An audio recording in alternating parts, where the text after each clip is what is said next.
तो हैदराबाद का गोलकोंडा किला दिन के उजाले में देखो तो क्या खूबसूरत, क्या ऐतिहासिक जगह है। पर्यटकों से, उनकी चहल पहल से हमेशा गुलजार रहता है।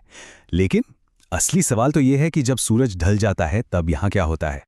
क्योंकि रात 10 बजे के बाद ये किला किला नहीं रहता, ये किसी और का हो जाता है। ये कहानी है कॉलेज के 5 दोस्तों की। बात है दिसंबर 2024 की, जब उन्होंने एक बड़ा ही डेयरिंग प्लान बनाया। प्लान था सोशल मीडिया पर एक वायरल वीडियो बनाने का, और इसके लिए वो रात के अंधेरे में गोलकुंडा किले में घुसने वाले थे। उन्हें जरा भी अंदाजा नहीं था कि वो सिर्फ एक किले में नहीं, बल्कि एक पुराने श्राप में कदम रखने जा रहे थे। इनकी टीम में थे रोहन, जो ग्रुप का लीडर और यूट्यूबर था। फिर थी प्रिया, जो हमेशा थोड़ा सोच समझकर चलने वालों में से थी। आदित्य, जिसका कैमरा कमाल की तस्वीरें लेता था। नेहा, जो अपने ड्रोन से आसमान से किले को कैप्चर करने वाली थी। और आखिर में था कार्तिक, हैदराबाद का लोकल लड़का, जो दावा करता था कि वो किले का चप्पा चप्पा जानता है।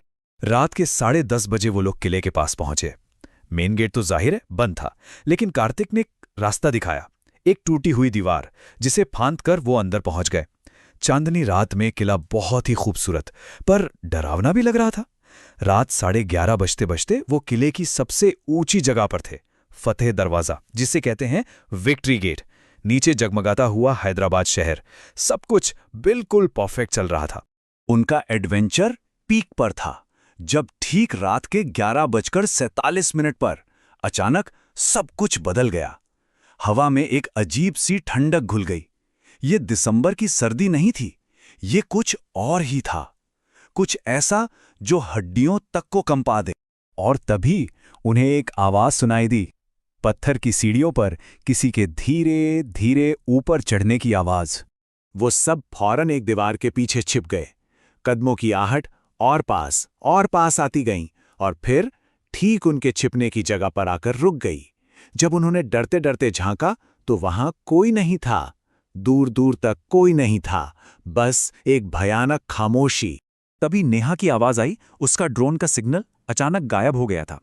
आदित्य ने जब अपना कैमरा चेक किया तो उसकी सारी फुटेज में अजीबोगरीब परछाइयां थीं और सारी फाइलें करप्ट हो चुकी थी। और इससे पहले कि वो कुछ समझ पाते, एक एक करके सबके फोन की बैटरी तेजी से गिरने लगी।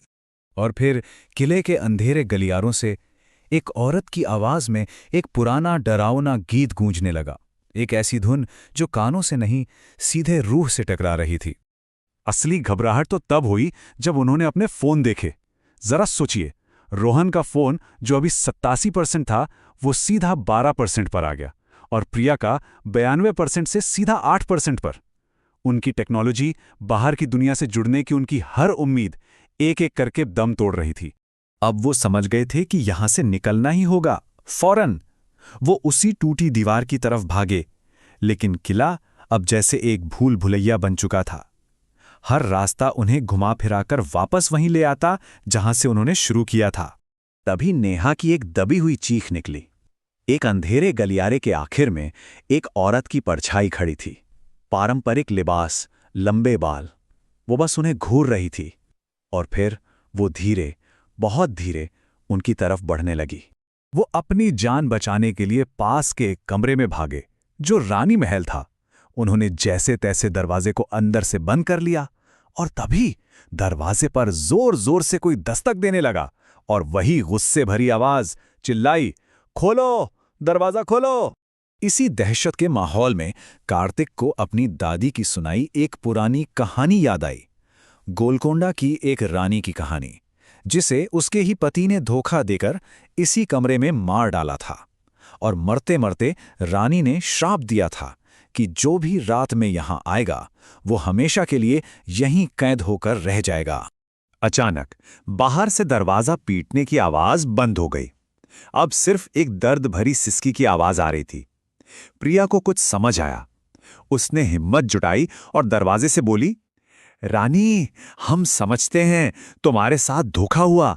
हम उस धोखेबाज की तरफ से तुमसे माफी मांगते हैं। और ये कहते ही दरवाजे के बाहर एक लंबी, डरावनी खामोशी छा गई।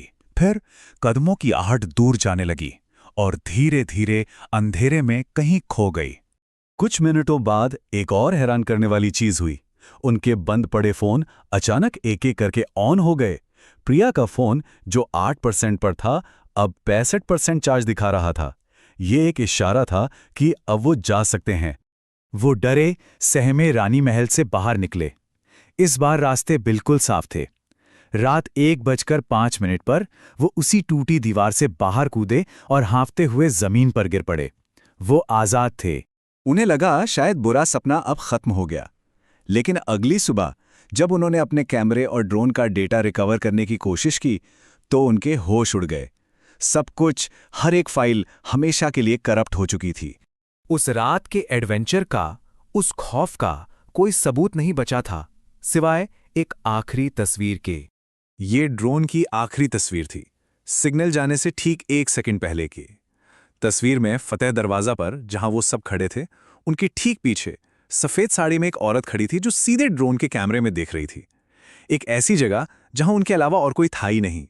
उस रात के बाद उन दोस्तों ने कभी उस घटना का जिक्र नहीं किया, लेकिन वो किला उन्हें नहीं भूला।